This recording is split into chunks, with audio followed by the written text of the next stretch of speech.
Heard an amazing story about Rav Gifter, who was the Rosh Yeshiva of a yeshiva called Telzi Yeshiva, who's based in Cleveland, Ohio. And he and his wife were boarding a plane to fly home, to fly back to Cleveland. And this is one of those planes, where they served nice meals. And if you ordered in advance, you get a kosher meal, which of course, he did. And as they're waiting to board the flight, he noticed a yeshiva boy who he could tell was on the standby list. That happens. Yeah, we always have those people, you're like, oh, you really don't want to be one of them. They're sort of on that line, waiting for everyone else to board and hoping maybe there'll be a seat available. And, of course, he was hoping for the best that he might make it. But, you never know what's going to happen. And fortunately, there are other flights, and hopefully he'll make a future flight. Anyway, as it turns out, not only did the rabbi and his wife board the flight as planned, but this yeshiva boy managed to get a seat as well. And the yeshiva boy sits down in his seat, makes himself comfortable, flight takes off, and all of a sudden, the stewardess comes by and hands him a kosher meal and says, here's your kosher meal.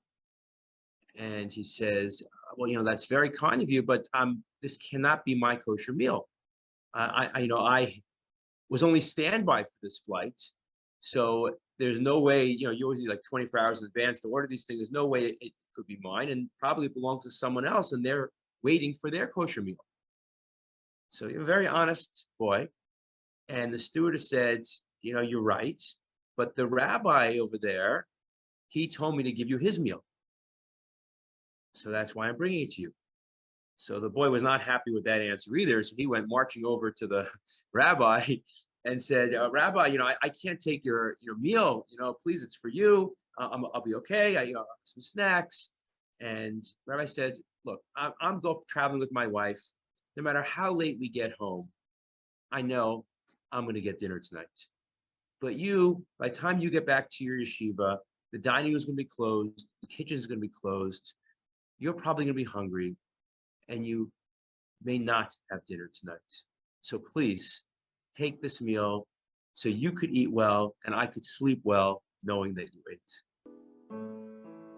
And it's amazing because here is someone who didn't even know the other person, just a random yeshiva guy. And this is someone that, as the head of a yeshiva, had so much weight on his shoulders, from preparing the classes he's giving the next day, from fundraising trips and donor calls and administrative issues and behavior issues and financial challenges. And there's so many things that you're involved in running an organization, but to still have the time to notice a stranger who might not have enough to eat and to give up your own kosher meal so that person could be well fed. That's what it means to have Avos Yisrael, to love our fellow Jewish brothers and sisters.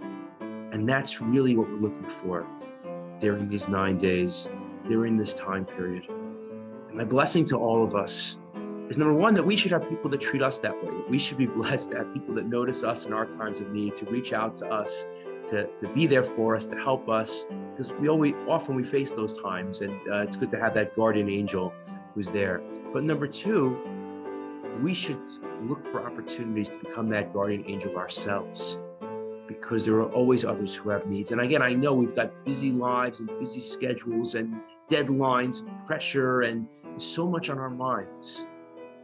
But part of what makes us who we are is the ability to think beyond our four corners, beyond our immediate needs, and looking at the world around us.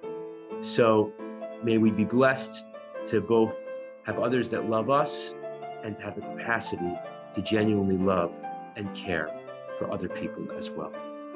Thank you all so much. Sorry for ending a little bit early tonight, but I got another speaking engagement now. But great to see you all. Looking forward to seeing you next week.